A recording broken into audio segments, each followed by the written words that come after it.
जय भीम नमो बुद्धाय साथियों। बाबा साहब डॉक्टर भीमराव अंबेडकर ने 13 अक्टूबर 1956 को यवला परिषद में हिंदू धर्म को छोड़ने की घोषणा कर दी और पूरे 21 साल तक विभिन्न धर्मों का अध्ययन करने के बाद में इस नतीजे पर पहुंचे कि बुद्ध का धर्म ही मानवतावादी धर्म है और 14 अक्टूबर 1956 को अपने अनुयायियों के साथ में बुद्ध धर्म में घर वापसी कर लेते हैं। आखिर वो क्या कारण थे जिनकी वजह से बाबा साहब डॉक्टर भीमराव अंबेडकर को हिंदू धर्म का त्याग करना पड़ा? अपने स्कूल के दिनों में ही उन्हें इस छुआछूत का सामना करना पड़ा। अछूत होने के कारण से उन्हें कक्षा में बैठने नहीं दिया जाता था और उन्हें कक्षा के बाहर बैठना पड़ता था। पानी पीने के लिए भी उन्हें दूसरों के ऊपर निर्भर रहना पड़ता था। अमेरिका और ब्रिटेन से उच्च शिक्षा ग्रहण करके आने के बाद नौकरी करने गए तो वहां अछूत होने के कारण उन्हें घर नहीं मिला।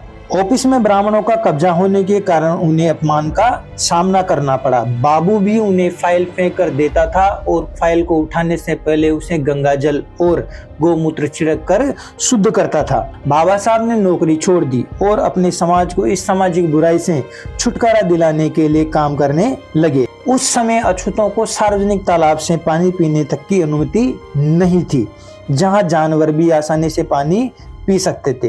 तालाब से पानी पीने के लिए भी उन्हें 20 मार्च 1927 को चौदार तालाब सत्याग्रह करना पड़ा, जिसका तमाम ब्राह्मणवादियों ने विरोध किया और सत्याग्रह करने वाले लोगों पर लाठियां बरसाई गई।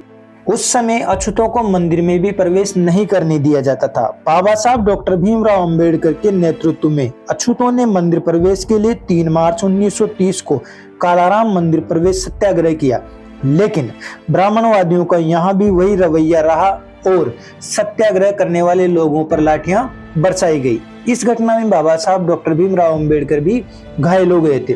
बाबा साहब डॉक्टर भीमराव अंबेडकर ने अपने अध्ययन से पाया कि हिंदू समाज में व्याप्त ऊंच नीच, छुआछूत जैसी सामाजिक बुराइयों की जड़ हिंदू धर्म के शास्त्र में है, जो बुराइयों से भरे पड़े हैं। इसलिए उन्होंने 25 दिसंबर 1927 को सार्वजनिक रूप से मनुस्मृति का दहन किया। जब भारत के लोगों को अधिकार देने, देश के लोगों को एक लचीला संविधान देने, केंद्र में उत्तरदायी शासन व्यवस्था करने, अर्थात भारत को एक संघ के रूप में स्थापित करने के लिए जब साइमन कमीशन 3 फरवरी 1928 को भारत आया, तो नेहरू, गांधी और कांग्रेस जैसे तमाम ब्राह्मणवादियों ने इसका जमकर विरोध किया और पूरे देश में साइमन गो बैक के नारे लगाए गए और जुलूस निकाले गए, क्योंकि साइमन कमीशन भारत के अछूतों, आदिवासियों और पिछड़ों को अधिकार देने का पक्षधर था।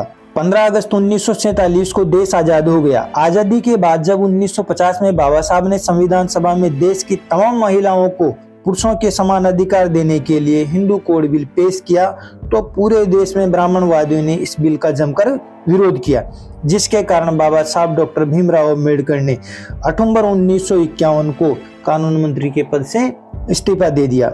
जब बाबा साहब डॉक्टर भीमराव अंबेडकर ने देखा कि सामाजिक आंदोलन और राजनीतिक रूप से कार्य करने के बाद भी सामाजिक बदलाव के लिए ब्राह्मणवादी राजी नहीं हो रहे हैं, तो ऐसी परिस्थिति में उन्होंने इस परिवर्तन के लिए धर्म का रास्ता अपनाना ही उचित समझा और यवला परिषद की अपनी प्रतिज्ञा के अनुसार भारत के महान सम्राट अशोक की जयंती विजयादशमी के अवसर पर तथागत बुद्ध के धर्म में घर वापसी की, जो भारत देश के मूल निवासियों का मूल धर्म था। साथियों, ये वीडियो आपको पसंद आए तो इसे लाइक करें, शेयर करें और चैनल को सब्सक्राइब करना न भूलें। जय भीम, जय भारत, जय संविधान।